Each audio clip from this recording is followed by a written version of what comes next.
What is up, you guys? It is your boy Brenton Biggers here, and welcome back to another video. In today's video, we are going to be doing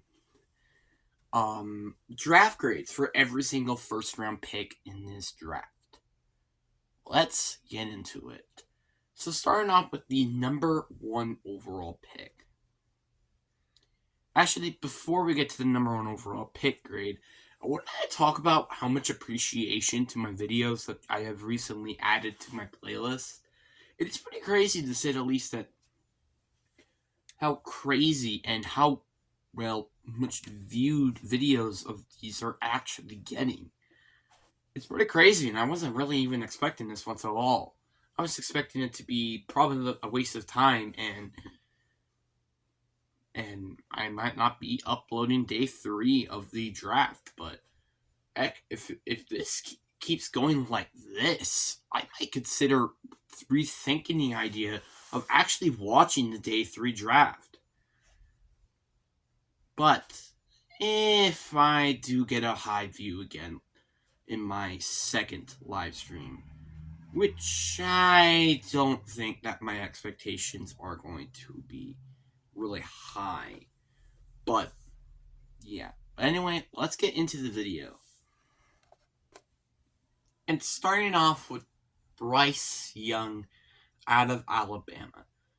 I'll give this one a solid A plus. It made sense during the time of trading for the number one overall pick, and obviously trading for it for your franchise QB, which made sense. But obviously, there's still some concerns. Not like every single freaking player in the draft, but this will definitely might be a franchise changing move if if he turns out to be as good as a lot of us think he will be. Then the Texans, they just got, like, do I even have to explain? A plus. They really had a very simple task at number 2. It was taking Strata Young, and thank goodness that they actually decided to take these players instead of, I don't know, someone like Will Levis or Anthony Richardson, or even someone else like Williams Jr. But apparently, they had a different idea here. So they decided to trade up into the draft for the number 3rd overall pick. To me, I will give Arizona a solid A plus. Obviously, again, they did move back up to the top 10, kind of like the Dolphins did a couple of years back. But it's still crazy to me to think about how Will Anderson Jr. turned out to be a Houston Texan instead of an Arizona Cardinal. Obviously, Arizona got an A plus in the trade. They get more draft picks to help out Kyler Murray in his development, while also, moving down and still having the top 15 pick. So to me, I'll give them an A plus. But the Texans, I'm going to give them a solid A minus. There are a couple issues with the trade. One is, why did you want to go get Will Anderson Jr. when you could pretty much, literally, I'm not even going to joke, just used the 33rd overall pick on Myles Murphy. Obviously, we didn't know that during the time, but still. But it's very crazy, to say the least, how the Texans got Will Anderson Jr. But again, and also trading their first round pick next year was very confusing and a little concerning. Because now, not only that Arizona obviously now have one first round pick, which is probably going to most likely be a top 5 pick, but they have like 2 potential top 10 picks. That's actually really scary for the rest of the league to think about for a minute. But obviously, they traded up in the draft for pretty cheap value, which we're going to talk about that later. Then you got the number 4 overall pick, and obviously, I'm going to give this a solid A. It's kind of just the player and its potential bust idea. But besides that, this is easily going to be a very, very, very good player with, pretty much, in my opinion, the highest ceiling in this draft. Now, here comes the more interesting picks. And starting off with the fifth one, we're starting off with Devon Witherspoon. I'm giving this one a solid B. Does it address a position need? Yes. Is he one of the best players in the position? Yes. But was it worth the value? I don't think so. There are a lot of other players that would have been a way better pick than going to get a player like Devon Witherspoon. In my opinion, and I said this in the draft live stream, I thought Christian Gonzalez was a lot better than a lot of people actually thought. I loved his combine, and I really think he's going to be a really good player. No offense to Devon Witherspoon and his physicality, because it is for crazy, but Devon Witherspoon has a lot of potential, and I'm not going to complain. It's just I would rather had a pass rusher, especially what would happen with the other pick, which again we'll talk about that later. Then with the sixth pick, the Lions. Do I have to explain this? I'm going to give them a solid D minus here. Want to know why I give them a D minus here? Is because of what happened with their pick, which is again I'm going to talk about that later. But again, they also really did not get a lot of draft capital for exchange of this. They got the 34th overall pick, which, by the way, is a really good pick. Don't get me wrong, but it's not a thing I think they would do, in my opinion. And then you got the Arizona going with Paris Johnson Jr. I'm giving them a solid C+. So, I understand, like, it was a position of need. But to me, I would have rather gone with Peter Skoronski here. And that's kind of just my opinion. Like, if they are going to have him at tackle, maybe it makes a little more sense. But Paris Johnson Jr., it's just like, I don't know, man. And then you got the 7th overall pick with the Raiders, and they go and take Tariq Wilson. It was very interesting because obviously this was a pick that a lot of us were expecting them to go get Will Levis. But I will give them a solid, B minus. Was it a position of need? Oh, absolutely not. But the fact it was still available at number 7 was very interesting because a lot of mock drafts had him going to the top 6. So I'm not gonna lie, this is worth the 7th overall pick. And now here comes the crazy grades and just all this nonsense. 8th pick, B.J. Robertson. I mean, do I have to explain this? It's an F. Reaching for a player like BJ to number 8 is just not a thing. You already had a running back, which, by the way, had over 1,000 yards this season, even if he is more of a power back. It just didn't make any sense. You also had Cornell Patterson, and yes, sure, he's getting old, but you already had a successor in Tyler. So it just made no sense for them to go get BJ here. Which is why I am going to say an F grade here.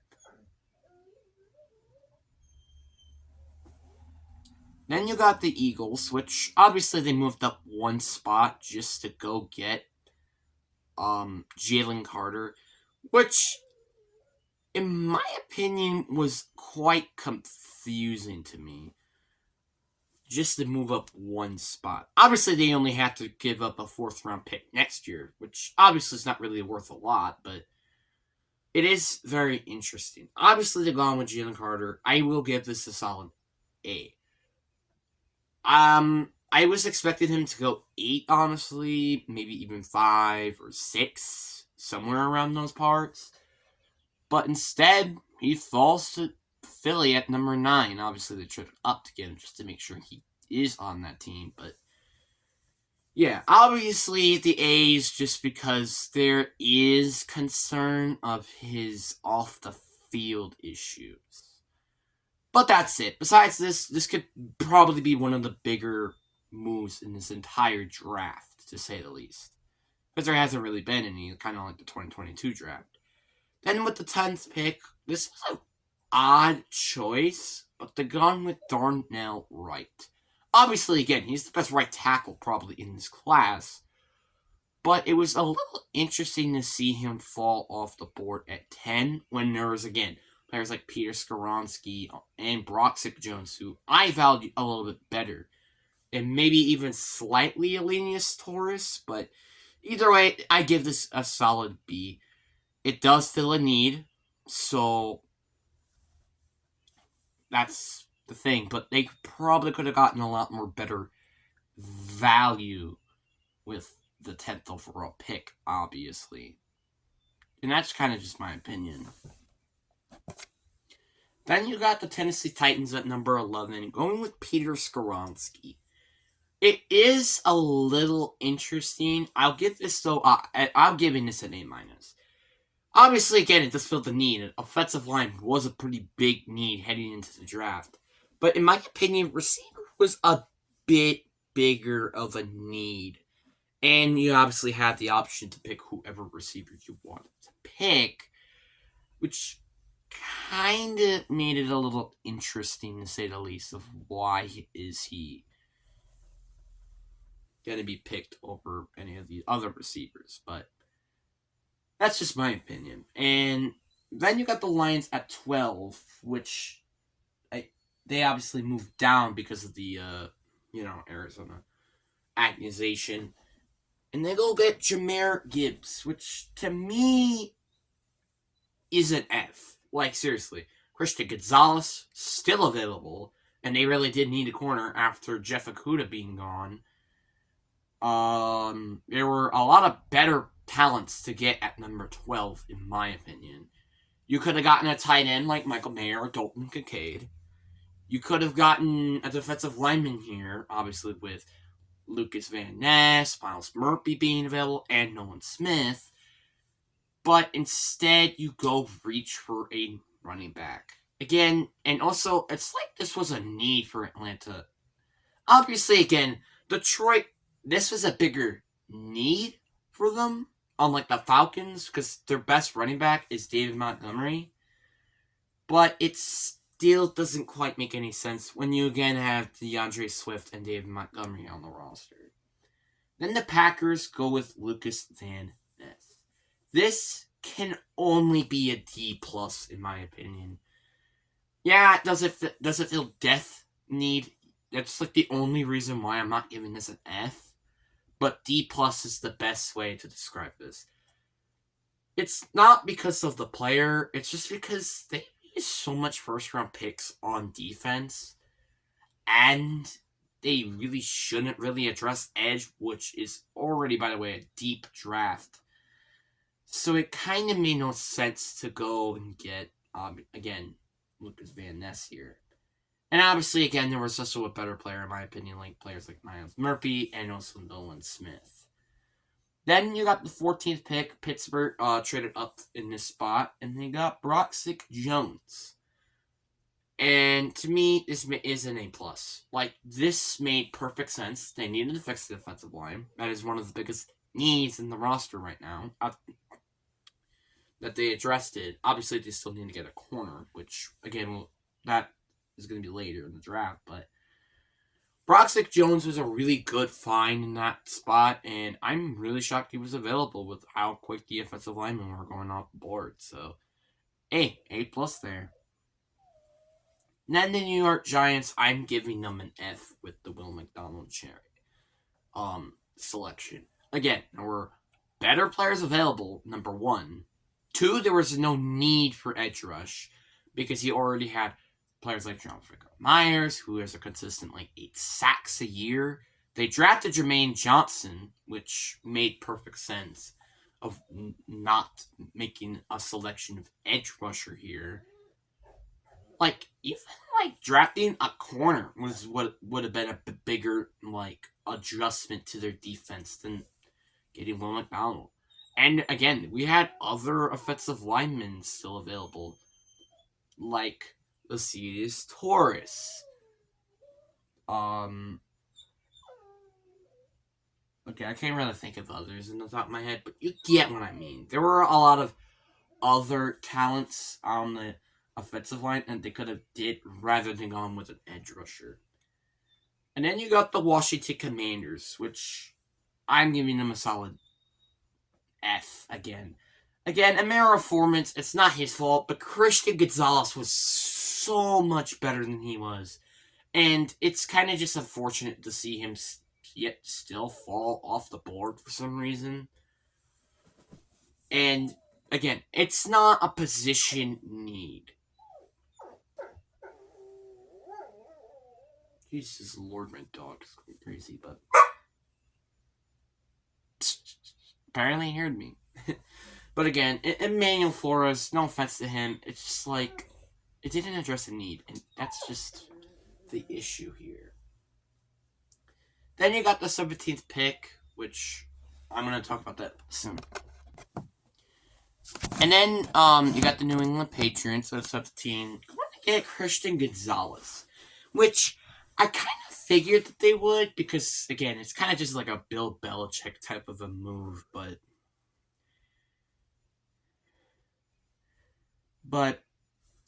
it only goes to a B plus.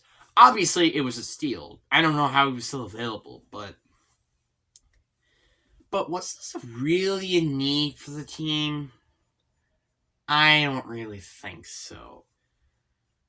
There are a lot of other needs to the roster. For example, interior defensive line, which they could have gotten with Elijah Cansey. The left tackle position, Antoine Harris. Or they could have just stayed where they were and get Broxick Jones.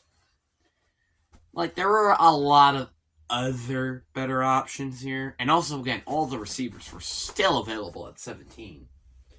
Which made it just make more no sense of a move here. And in the Lions at 18, gone with another F grade here, and Jack Campbell. He wasn't even the best linebacker in this draft, but just made this more no sense of being taken at the number 18 spot. And not even anybody was expecting him to go to day 2. Like there were some draft, like I know a lot of draft, like I see more drafts of him being in round 3 rather than round 2. Obviously, again, this was a need to the roster, absolutely. But there were a lot of better value, and you could have just easily traded down, go to get him, or even go get someone else. And heck, there was still a corner of a desperate need to this team. Which again, there were players like Jordan Poyer Jr., Brian Branch. You had all these other players still available. Instead, you go with Jack Campbell. Kind of just doesn't make any sense to me. Then you got Tampa Bay with a very interesting choice in going with Elijah Cansey at number 19.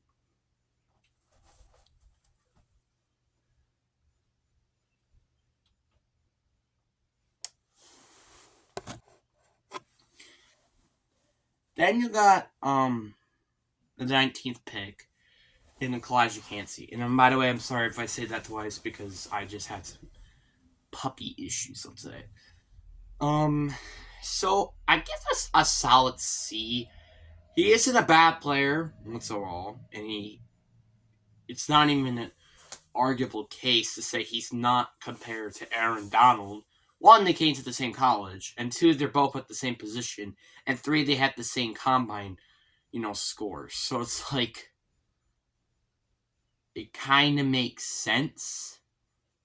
The only difference between these two is the significant difference of sack totals. That's it. But anyway, again, it doesn't address a need, and again, Will Levis was available, but I will give them a bit of a doubt because, I mean, like, if this guy kind of looked like Aaron Donald, you would figure you would, like, a fraction of what Aaron Donald's development is, you would figure you would go try to go get him. And then the Seahawks finally take a receiver here in JSN, which I'm giving this a solid D. Yeah, I just didn't really like the pick. I'm sorry. I mean, obviously, no offense, he's the best receiver in this class, but was receiver really a pick that we should have gone with in the first round? I don't really think so. In my opinion, we should have probably just waited on receiver and go get an edge rusher here. And again, we could have traded up and potentially gotten Lucas Van Ness. And we could have also potentially gotten a player like Miles Murphy. And get trade up and got Kalijah Cansey, which is, again, D-line is the biggest need right now. So the fact we didn't address it really had issues. And that's why, just in my opinion, I think this only deserves a D here. But obviously, again, JSN, he might be a really good receiver, which is why I am only going to put it in the D here, rather than it actually being an F. Then you got Quentin Johnson, so now we're starting to get some receivers off the board about time. I'm making this go to A+. He was the best receiver available. They also really needed a wide receiver, since Keenan Allen's about to be gone, and they only have Mike Williams as their only wide receiver. So it made sense here to go and get a player like Quentin Johnson, which is why I'm not going to complain. Then Zay Flowers, again, this is another A+ move. It made sense. The biggest need, best player available at the position. Do I have to go on? No, I do not. And then you got Jordan Addison. Now, this is going to be only a B+, because I can understand why. Obviously, again, Adam Thielen's gone, so the best receiver that is not Justin Jefferson is KJ Osborne, who's more of a number 3 guy, which is why it made sense to go get Jordan Addison here. But, as the same thing I said, they could have addressed their defensive needs. Their defense was probably the only reason what hold them back into winning the playoff. Obviously, also Kirk Cousins, but again, defense kind of hold them back more than rather than their actual offensive unit. So, yeah, but that's why it's going to be like there. And the Giants, they gone and select Deonte Banks, and I'm gonna only make this a C+ because, again, they do have a need at defense. It is a very true point, and it literally could get told by the Minnesota Vikings game because they didn't really have any really good corners, but they also didn't have any other pass catchers, which obviously, again, they did address the need with Darren Waller, which makes it less of a need. But it's still a very, very big need. Unless they really believe in Darius Slayton and Isaiah Hodgins, this makes zero sense of not going with receiver here. And obviously, again, there wasn't really a lot of depth. Like, the best receiver was like Josh Downs, and why would they want to go get him in the first round? So that's why I'm going to keep it as what it is. And then you got the Buffalo Bills going with Dalton Kincaid. I am going with a solid B here. I mean, he's a good player, don't be wrong, but I bit my tongue on by accident. But did they really need a tight end here? They really needed a running back, which they could have just traded down to get. They also kind of had a need in the interior defensive line. Brian Brzezicz was available. They had needed corner, which is, again, they had Jordan Poyer Jr. was available. Cam Smith was available. I mean, do I have to go on? This was not really that great of a pick in terms of position, but in skill-wise, this was definitely a really good pick. Then the Cowboys, they get an F. They get literally a D-. The only reason why this is not an F is because it was a defensive lineman, which was a need, in my opinion. They didn't really have a really true beastie tackle, but they could have got with Brian Brzezicz, and that would have been a way better pick. Unless they wanted a more of a run stopper type of guy. But anyway, this was not really a great pick here. And then you got the 27th pick, and I'm going to go with a solid A here, with the Jaguars going A. Tamon Harrison. Again, it made perfect sense. They really did need a offensive lineman, and here's your offensive lineman. Like, their offensive line isn't terrible, but it isn't really that good either. Which is why, in my opinion, I have it being as an A. Bengals with the Miles Murphy pick, I'm giving this a B plus. Again, I feel like it would have been better if you gone with Zadie Torres, who was available again at that spot. But Miles Murphy was definitely valued as like a top 10, pick, which why I think made sense for them to pick him here. Obviously, it didn't really make a lot of sense to go get a pass rusher, but it made sense to go, go best player available here. So yeah. Then the next pick in Brian Brzee to the Saints, I'm gonna give a solid A plus. They needed to fix this pretty much an old defensive line because like in the next 3 years, their best player on that front seven is Peyton Turner or Pete Werner. Who are these guys? Seriously. That's why it made sense for them to go interior defensive line here. It was just a perfect pick in general. Then the Eagles get a A plus for Nolan Smith. Another pick on the front seven, but he didn't really have a terrible, years in college. He can be a potential linebacker, but I don't really know what they're going to do at the moment. Like, they might run to a 3-4 or 4-3. I don't really know.